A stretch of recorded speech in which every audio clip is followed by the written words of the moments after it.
경우의 수 두 번째 시간입니다. 지난 시간에 배웠던 합의 법칙에 이어서 곱의 법칙을 배워보도록 할 건데요. 마찬가지로 구체적인 문제 상황을 통해서 곱의 법칙을 언제, 어떻게 사용해야 되는지 먼저 몸으로 느껴보도록 하겠습니다. 일단 간단한 문제 상황을 가져올 건데요. 우리 이제 경우의 수 문제에서 자주 등장하는 동전 있죠? 동전 한 개랑 그리고 주사위 한 개를 가져와서 한 번에 동시에 던진다고 할게요. 이제 동전 한 개랑 주사위 한 개를 동시에 던지는 게 바로 사건이 되는 거죠. 그 사건, 발생할 수 있는 모든 경우를 다 세는 게 경우의 수입니다. 그럼 두 개를 던졌을 때 발생할 수 있는 모든 경우를 일단 한번 나열을 해볼 건데요. 우리가 초등학교 때나 중학교 때 생각해 보시면 이렇게 나열을 어떻게 했냐면은 지금 동전 한 개랑 주사위 한 개의 결과값이 짝지어져야 되는 경우이기 때문에 예를 들어서 동전이 앞면이 나왔을 때 주사위는 1이 나올 수도 있고 2가 나올 수도 있고 3이 나올 수도 있고 4가 나올 수도 있고 마찬가지로 5, 6이 나올 수도 있겠죠. 그리고 마찬가지로 동전이 뒷면이 나왔을 때도요.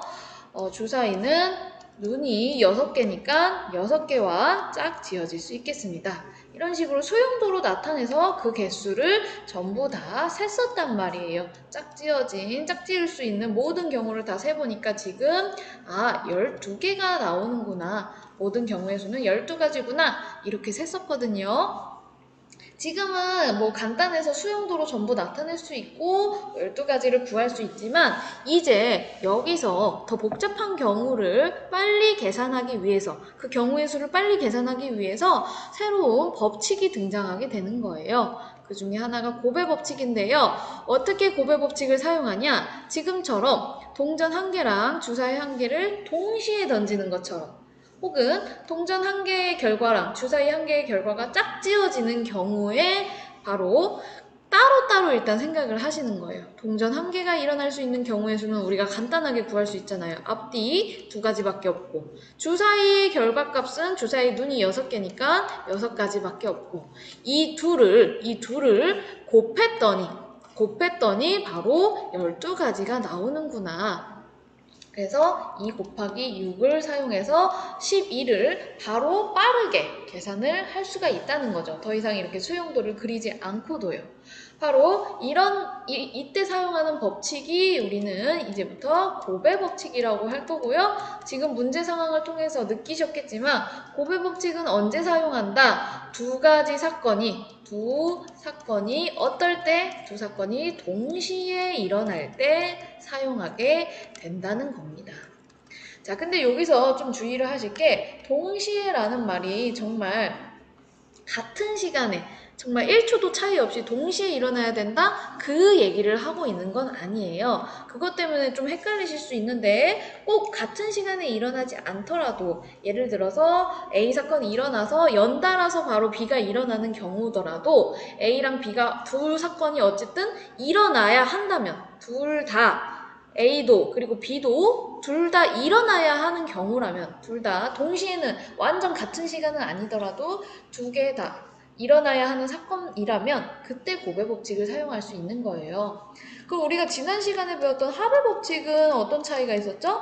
합의 법칙은 사건 A, B가 둘 다 일어날 필요는 없었어요. 즉, 둘 중 하나만 일어나는 경우에 대해서 혹은 A 또는 B 사건이 일어나는 경우 혹은 A랑 B가 절대로 동시에 일어나지 않을 때 바로 우리는 합의 법칙을 사용할 수 있었거든요. 자, 언제 곱의 법칙을 쓰고 합의 법칙을 써야 되는지 이 느낌을 잘 받으셔야 되거든요. 곱의 법칙은 언제다? A랑 B가 동시에 일어날 때 혹은 완전 같은 시간은 아니더라도 연달아서 일어날 때 A랑 B 사건이 결국에는 둘 다 일어나긴 해야 되는 경우일 때 바로 곱의 법칙을 사용한다는 거예요. 곱의 법칙 어떻게 사용한다? 각각의 사건에 대한 경우의 수를 따로 생각하신 다음에 곱하면 된다는 거예요. 조금 느낌이 오시나요? 이 합의 법칙과 곱의 법칙이 결국에는 복잡한 사건의 경우의 수를 셀 때 조금 더 빨리 세게 해줄 수 있는 방법이니까 이거를 언제 사용해야 될지 구분하시는 게 핵심이라고 볼 수가 있겠습니다. 그러니까 이 구분하는 느낌이 뭐 이론상으로는 말해드렸지만 뭐 그리고고 또는이면 합의법칙이고 그리고 오면 고백법칙이다 했지만 문제 상황, 일상생활에 있는 문제 상황은 그리고 또는 이렇게 명확하게 구분이 되지 않기 때문에 이 느낌을 잘 이해를 하셔야 돼요. 언제 고배법칙을 사용해야 되는구나, 언제 합의법칙을 사용해야 되는구나, 이 느낌을 잘 느끼셔야 됩니다. 그러려면 여러 가지 문제를 풀어보셔야 돼요. 자, 그럼 지금 했던 내용을 한번 교과서로 정리를 해보겠습니다. 교과서 257쪽 펴주시고요. 고배법칙이 뭔지 나와 있습니다. 한번 같이 볼까요? 고배법칙. 일단은 사건 A가 일어나는 경우의 수를 M개라고 하고 그 다음에 사건 B가 일어나는 경우의 수가 N일 때 두 사건이 잇따라서 일어나는 경우의 수는 각각의 경우의 수를 곱해서 구하면 된다라는 거거든요. 여기서 잇따라 일어나는 경우의 수는 동시에 일어나는 경우의 수라고 생각을 하셔도 되고 여기 있는 동시는 그냥 정말 같은 시간만 말하는 건 아니고 연달아서 일어나는 경우라도 어쨌든 간 둘 중 하나가 아니라 둘 다 사건이 발생한다면은 고배법칙을 쓰면 된다는 겁니다. 방금 전에 우리가 예시를 들은 것처럼 주사위랑 그리고 동전의 결과를 서로 짝지었었잖아요. 동시에 던졌기 때문에. 이렇게 사건 A랑 사건 B에 대해서 그 각각의 원소를 짝짓는 경우도 고배법칙을 사용한다고 생각하시면 되겠습니다. 짝짓는다는 거는 어쨌든 두 사건 다 발생을 해야 되는 거니까 짝을 지을 수 있기 때문에 자, 그럼 합의법칙은 언제라고요? 사건 A, B 둘 중 하나만 일어나도 되는 경우 꼭 둘 다 동시에 일어날 수 없는 경우에 바로 합의법칙을 쓰는 것이었습니다. 자, 그럼 고배법칙을 사용해서 문제를 한번 풀어볼까요? 문제 4번입니다. 한번 영상 멈추고 풀어보세요. 자, 4번. 우리 이런 상황 많이 일상생활에서 맞닥뜨리죠? 어떻게 되는 상황이죠?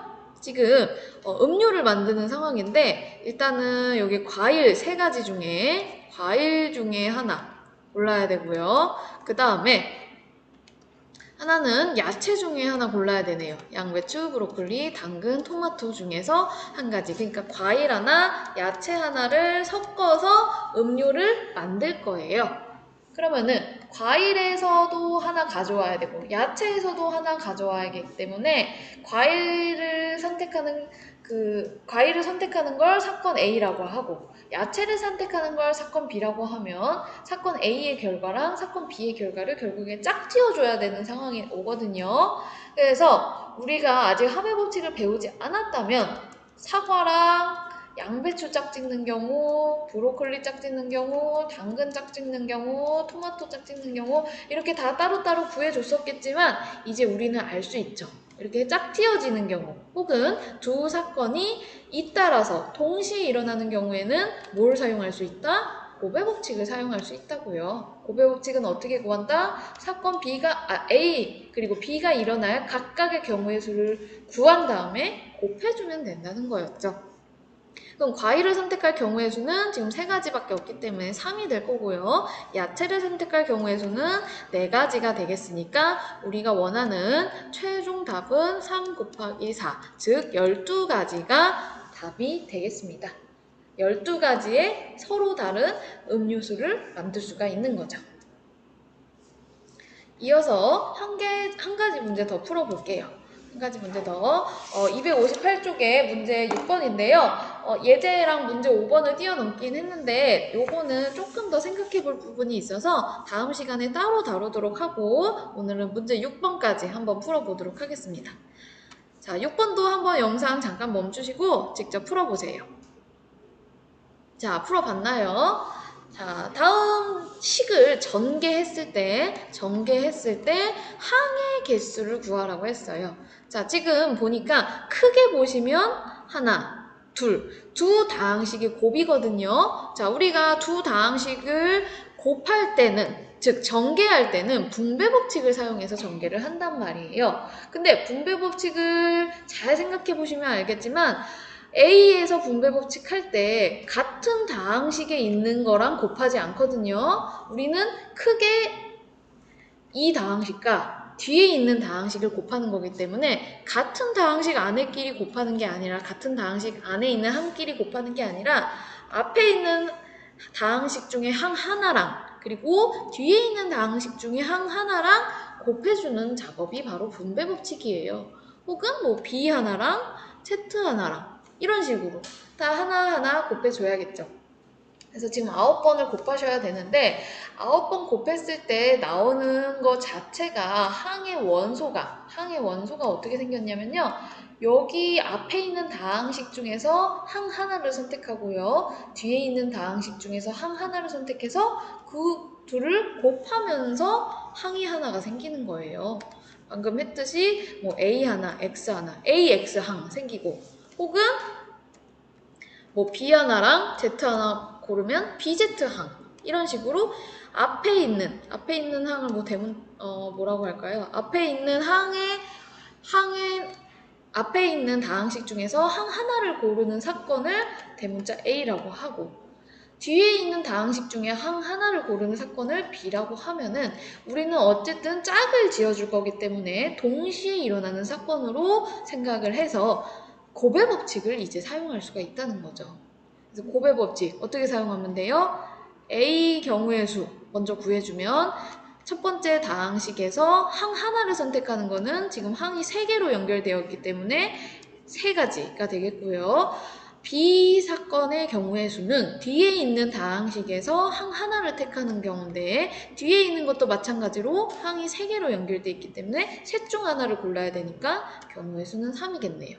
그러면은 이제 두 사건이 동시에 짝지어서 일어나는 거기 때문에 곱해줘서 곱의 법칙을 사용해서 총 9가지의 항이 전개가 될 거다라는 걸 바로 계산을 할 수가 있다는 거예요. 그럼 2번은 어떻게 계산하면 될까요? 2번은 더 쉽죠.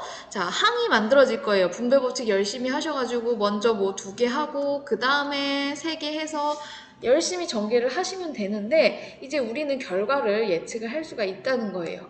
어떻게 해요? 전개를 했을 때 만들어지는 항은 3가지를 곱한 상황이거든요. 3가지 원소를.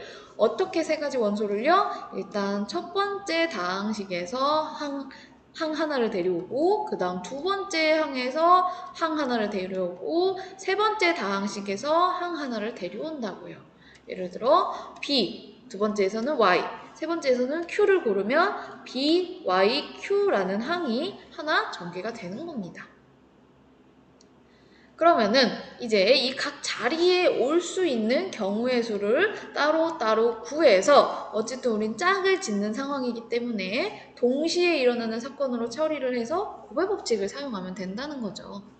그러면은 첫 번째 다항식에서 하나의 항을 뽑으려면 항이 2개밖에 없으니까 2가지 경우 있고요. 그 다음에도 2가지, 그 다음에도 3가지. 전부 다 곱의 법칙으로 연결을 해서 곱해주면 된다는 겁니다. 그러면은 12가지의 항이 최종적으로 전개된다는 사실을 알 수가 있겠네요. 자, 그래서 문제가 교과서에 별로 없어서 일단 이렇게만 풀어봤는데요. 지금 수업 시간에 풀지 않은 문제들도 당연히 시험 범위에 들어가니까 뒤에 있는 문제까지 그리고 여러분들 혼자서 개인적으로 공부하시는 문제집에 있는 문제도 많이 연습해 보시는 게 중요해요. 왜냐? 아까 말했듯이 언제 합의 법칙을 써야 되고 언제 곱의 법칙을 써야 하는지를 판단하시는 게 중요하거든요. 이게 그냥 단순히 이론만 본다고 되는 게 아니라 느낌적으로 몸이 받아들여야 돼요. 일단은 다시 한번 정리는 해볼게요. 합의 법칙은 언제 일어난다? 사건 A 또는 사건 B의 경우의 수를 구할 때 각각 따로따로 경우의 수를 구해서 최종적으로 더해주라는 얘기인데 이거는 언제 사용한다? A랑 B가 절대 동시에 일어날 수 없는 사건일 때 A나 B 둘 중에 하나만 택해야 되는 상황일 때 합의 법칙을 쓰시면 되고요. 고배 법칙은 언제 사용한다고요? 오늘 배운 고배 법칙은 두 사건 A, B가 잇따라서 일어나는 경우의 수를 구할 때 각각 따로 경우의 수를 구해서 곱해주라는 얘기였습니다. 여기 있는 잇따라 일어난다 라는 거는 동시에 일어난다 라고 생각을 하셔도 되고, 아니면 두 사건의 결과를 짝지어질 때 어쨌든 간에 두 사건이 둘 중 하나만이 아니라 둘 다 일어나는 상황일 때 고배 법칙을 사용하시면 된다는 것이었어요. 그래서 반드시 꼭 여러분들 여러 가지 문제 풀면서 복습하셔서 언제 합의 법칙, 언제 고배 법칙을 써야 하는지 터득하시길 바랍니다. 오늘은 여기까지만 하겠고요. 다음 시간에는 지금 오늘 못했던 예제 문제에서 약수의 개수 구하는 문제를 좀 다뤄보도록 하겠습니다.